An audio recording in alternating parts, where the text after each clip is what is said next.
Recentemente, em comemoração aos 10 anos de Over the Berlin Wall, a Cartoon Network decidiu fazer um curto especial pegando alguma das melhores partes do desenho e transformando em um mundo totalmente novo. Só que com uma pequena diferença, que essa animação é bonita pra caramba. Stop motion. Talvez você nem saiba o que essas duas palavras juntas significam, mas acredite, essa técnica de animação consegue fazer qualquer coisa ficar bonita. Mas do que consiste stop motion exatamente, você me pergunta? Na época que os velhos tempos ainda eram tempos, as pessoas não tinham muita ideia de como se fazer um filme, ou até mesmo sequer como fazer uma filmagem. Então, alguns caras das antigas começaram a fotografar várias imagens e juntá-las posteriormente, o que também dava um baixo custo a qualquer um que tentasse fazer um projeto assim. Mas era isso, o resultado não era lá muito bonito como algumas outras obras que chegariam um pouco tempo depois, e assim a técnica passou a ser esquecida por uns bons tempos assim que a tecnologia melhorou. Mas daí, em 1993, um marco chegaria na história do cinema que mudaria a visão que as pessoas tinham sobre essa técnica de animação.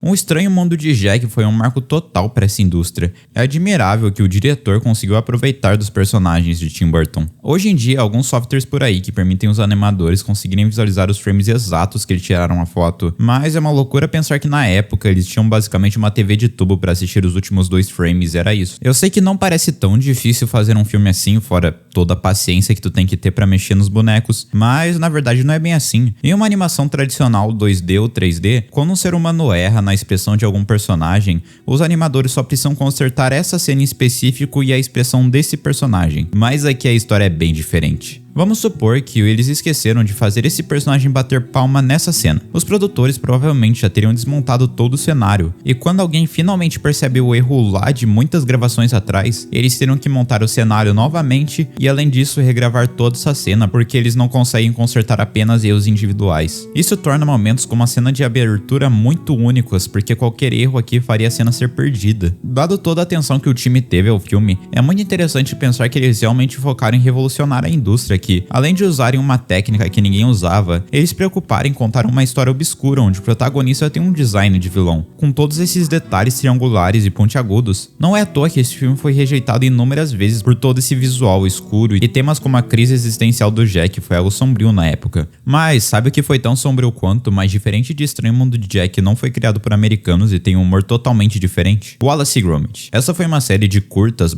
filmes, desenho que começou como algo muito simples, tipo, olha esse clipe da primeira mídia de Wallace e Gromit. É algo tão silencioso e ao mesmo tempo misterioso, que apesar de ser meio estranho, acaba dando um charme pra essa animação de massinha medonha. A questão é que o sucesso desses dois carinhas foi tão grande que forçou o estúdio a fazer mais continuações, que foram cada vez mais aumentando a qualidade final do produto. Acho impressionante como Nick Park conseguiu criar uma ideia tão simples, mas que foi tão bem aproveitada com o passar do tempo. O primeiro curta é o perfeito exemplo disso. Basicamente, a história é de Wallace, um inventor inglês que vai de emprego em emprego por causa das suas invenções malucas e quer muito comer queijo. Ele coloca o seu cão Gromit no meio dessa e eles têm a brilhante ideia de ir à lua no foguete deles porque pensavam que a lua era feita de queijo. Sabe, é algo simples que não tem muito desenvolvimento, mas funciona muito bem. Não é um humor jogado na sua cara que te força a rir e tenta ser o mais agressivo possível. Na verdade, as piadas aqui são tão inocentes que não tem como não gostar. Esse sucesso todo levou o filme em 2005 a ser o primeiro filme dos dois dessa lista a ter conseguido o Oscar de melhor animação. Wallace e Gromit e a Batalha dos Vegetais. O filme chegou e, caramba, ele de certa forma pegou alguns conceitos que Jack apresentou e fez um filme bem mais leve, embora ainda tenha suas cenas mais complicadas. E eu fico feliz de filmes como esse terem existido, porque stop motion é perfeita para esse filme. A animação tem uma sensação de lentidão, deixando os momentos mais travados, que mesmo sendo imperfeitos, o que é proposital,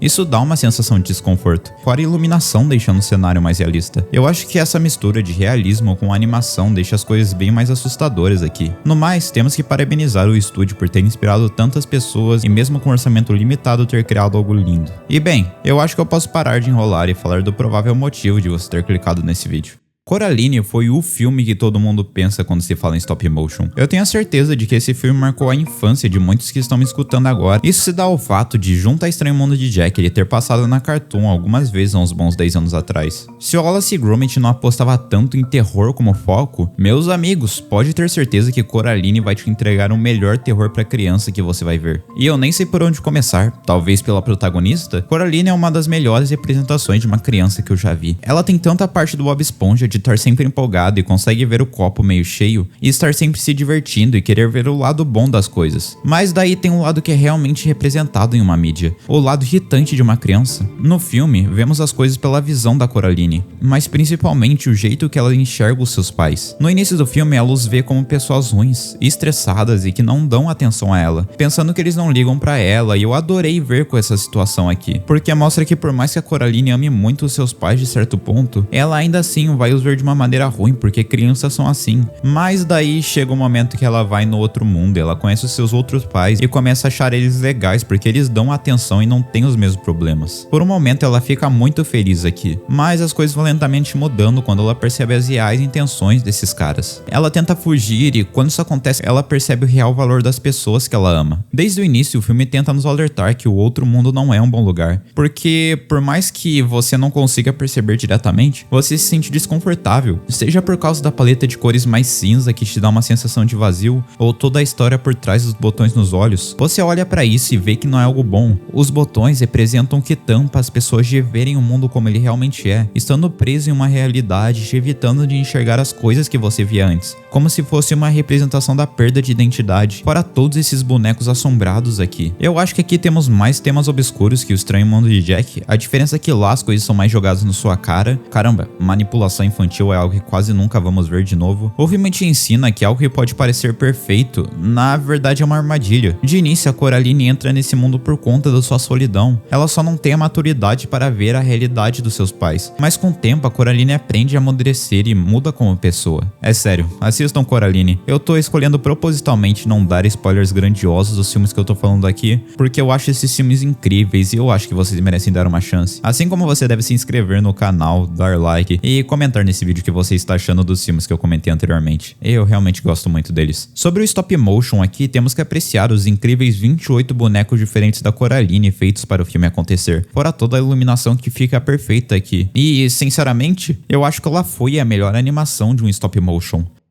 Ela foi porque o Pinóquio de Guilherme Del Toro existe. Desde que esse filme foi anunciado, eu me empolguei muito. Todo o cuidado que eles tiveram com a obra me surpreendeu positivamente. Esse daqui talvez seja o filme mais antecipado da lista.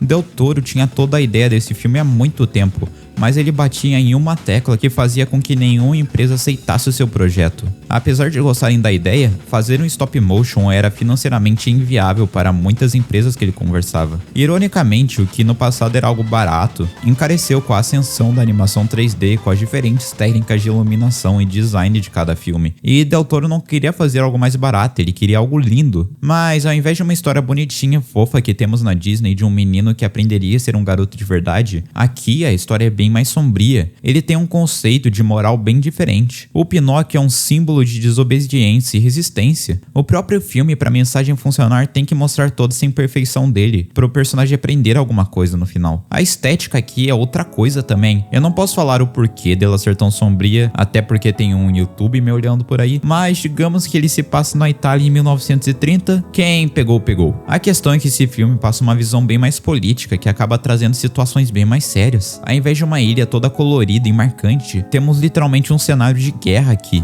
onde os italianos queriam aproveitar de toda a invencibilidade do Pinóquio para poder ganhar uma vantagem. Caramba, essa cena do Pinóquio tendo uma arma apontada na sua cabeça consegue ser muito tensa. É legal que aqui eles acabam jogando muito mais a culpa no Pinóquio do que nas outras adaptações, o que, sabe, é essencial para ele aprender a lição. Ele é apenas uma criança e não tem muita noção dos valores, mas mesmo assim, parece que ele se recusa a aprender e acaba tendo muita falta de empatia, porque ele não sabe o quanto o Geppetto adorava ele e o quanto ele sofreu pra tê-lo. Então, bem, se você quer um stop motion lançado recentemente, eu acho que o Pinóquio de Guilherme Del Toro pode ser a escolha certa, tanto que ele ganhou o Oscar de melhor animação em 2023. Eu realmente acho esse filme lindo. E bem, eu acho que é isso. Muito obrigado, membros, por serem incríveis, com agradecimento especial ao Eduardo Moraes, e te vejo no próximo vídeo. Tchau!